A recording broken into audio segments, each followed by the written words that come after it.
Welcome to Writing 293. I'm Linda Brender, and this presentation will help you complete the course successfully. First of all, look at the weekly agenda. On Monday, read the assignments and take notes. The easiest way to navigate the course is to click on the Content tab that's at the top of the screen, and then the weekly overview links, and that is at the lower left of the computer screen. There's also a chart in the syllabus. Now, by Thursday, no later than Thursday, write your original discussion post. Follow up by Saturday at midnight, no later than midnight, with a reply to another student. And then Sunday is the deadline for the major writing assignments. Now, this is the most important slide in this presentation. Take a look at this pie graph. You can see that only 10% is for the resume. The other 80% of the course is actually for the research report. So keep that in mind. 20% APA memo, 20% research proposal, 40% research report, 10% for the resume in week 8. Now you can see the participation, that's 15 posts for 10% of the grade.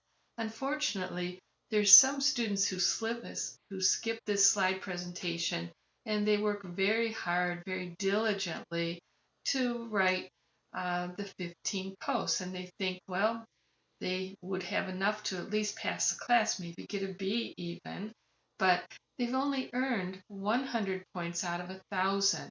So do the math. Make sure you understand that 80% of the course is for the work that's due on Sundays. In weeks 1, 3, 5, and 7, there's no points, but you get feedback. So those weeks are just as important. And you can see the 4 major writing assignments: that APA memo, the research paper, the research proposal for that paper, and then the research paper itself, and then the resume. Now the rough drafts, I want to emphasize that weeks 1, 3, 5, and 7 are just as important because you'll get feedback in 2 ways. Now I will say, notice there's no week 7. I don't always give the audio feedback on the resumes, but on the 80% of the course, you'll get 2 types of feedback. If you only want written comments, you'll get half the feedback. It'll be the same as the other students, but I just won't do the audio. I won't give you more written comments because I can't write the paper for you.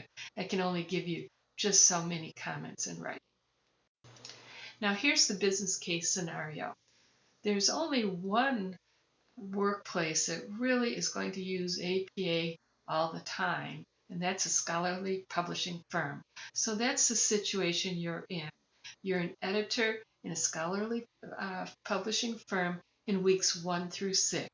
7 and 8 is for the resume, and you become yourself, the 293 student. Now you write 3 major assignments, as I've mentioned. And you may think, well, APA memos, that doesn't make sense. An editor would know how to do that. Not necessarily. A lot of people can bluff their way through an interview, be thrown into a job, and figure, well, I'll learn it, but they're thrown into the fire too quickly. They didn't have time to learn. Some people just make bad decisions. If you Google plagiarism, you're going to see there's all kinds of incidents with the New York Times, Washington Post, famous presidential candidates, famous presidents and senators, etc. So it's a realistic scenario. Once this plagiarism occurs one time in the organization, the lawyers are going to jump all over it. They'll create a paper trail to show that the corporation is not at fault if another plagiarism case occurs. Now, in reality, you want to write that APA memo. You want to work with me for 2 weeks to make sure you know how to write a research paper and document it properly, because that's 80% of your grade. So there's 2 reasons. It's a realistic scenario, but also the goal here is to make sure 24 students know how to use APA before they get into week 3 and they're actually using it. Okay, now in weeks 3 through 6, you assume the additional role of a graduate student who wants to publish an article. That's the research paper, it's just the same thing, on a topic related to your major and or your career to improve your resume because you'll be looking for a job in your field when you graduate. Now you can look at my list. I think I have about 20 topics.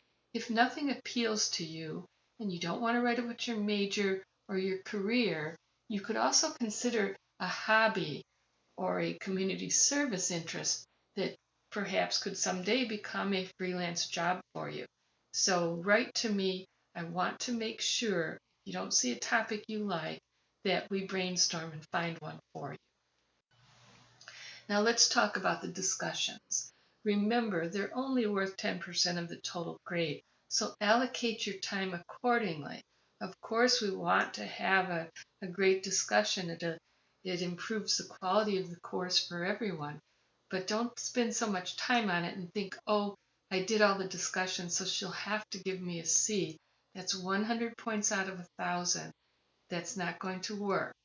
So make sure you do your discussions, original post by Thursday at midnight, follow up by Saturday at midnight. Do them, but do the other part of the course, the 90% as well.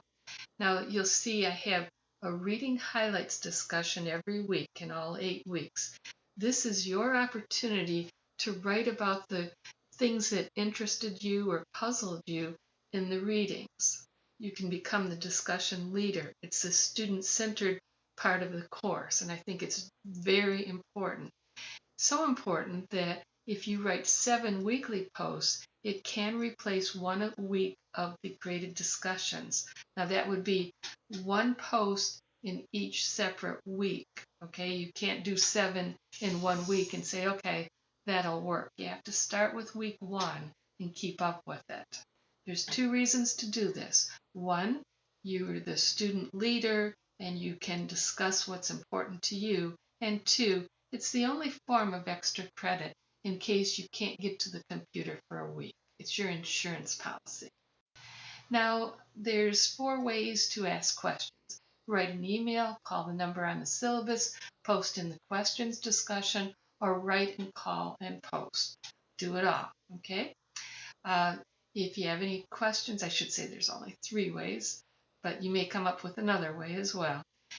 We're partners. I don't like to fail, and I can't succeed without you. So I'm hoping that you'll participate enthusiastically and submit all your work on time. Good luck with the course.